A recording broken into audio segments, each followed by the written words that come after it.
Ревитализацијата на студенчишкото блато е во напредна фаза, при крај се реконструкцијата на плоштадот кај Чинерот и изградба на нов булевар. Ова во отчетот по повод студена локална власт кој истакна градоначалникот на Охрид Кирил Пецаков.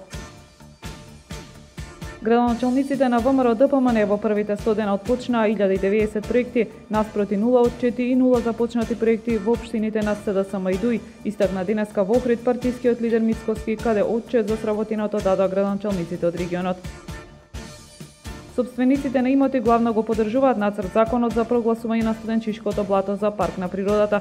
Начините за остварување на имотните права ќе се дефинираат во планот за управување, беше истакнато на денешната јавна расправа. Двојна спортска програма престојниот викенд на спортско-рекреативниот центар Билјанини извори. Во втората фудбалска лига во градското дерби се среќаваат Охрид и Воска, а во ракометната лига Охрид го пречекува Еврофарм Пелистер 2. Времето утре претежно сончево, температура во интервал од 0 до 10 степени.